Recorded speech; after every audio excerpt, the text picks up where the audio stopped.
It's funny how the words we use every single day can hide some absolutely wild stories. Today, we're jumping into a bit of a linguistic mystery, a really curious case of words that look like they should be related, but they tell very different tales. So what on earth could possibly connect the rules of grammar, deep suffering, having a ton of money, and throwing an insult? I know it sounds like the setup for a really strange joke, but the answer is actually hidden right there in the DNA of the words themselves. All right, let's meet our four suspects. At a glance, they've got a clear family resemblance, right? That aff at the beginning, but their meanings are all over the place. You've got affix from grammar, affliction, a word for terrible suffering, affluence, which means wealth, and affront, an insult. So how did this happen? Let's investigate. To solve this puzzle, we've got to become word detectives and look at their family tree. And it turns out that aff part isn't the original piece. Nope, it's more like a disguise that happened over hundreds of years, hiding a single common ancestor that links them all together. And here it is. This is the master key to the whole mystery. The Latin prefix, ad, which just means to or toward. This tiny little prefix is the starting point for almost all of our suspects. See, over time, the D in ad kind of got lazy and just started to sound like the first letter of whatever word it was attaching to. So ad plus a word starting with F just naturally morphed into that aff sound we see today. Okay, let's start with the most straightforward case, affx.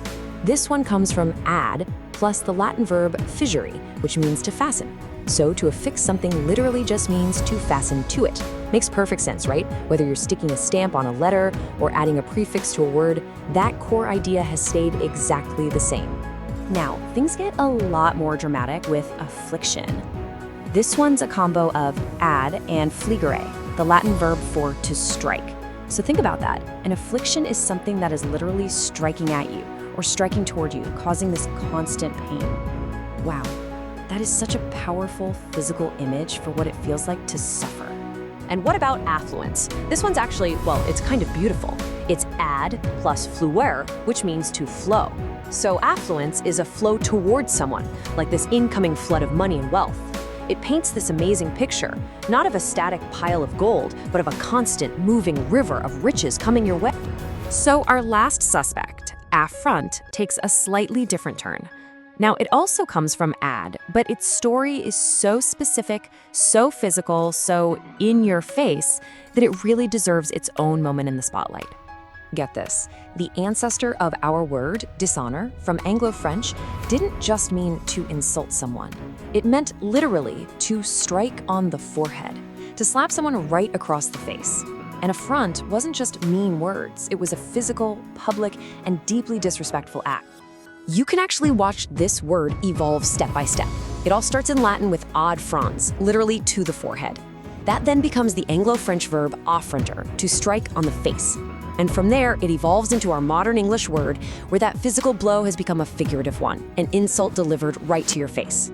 Okay, so it feels like we've got it all figured out, right? We've connected our four suspects to one common ancestor.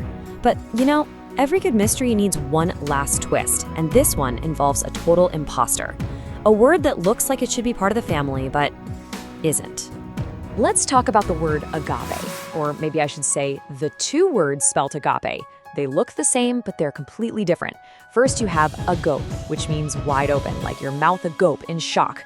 That's just English, from a plus gape.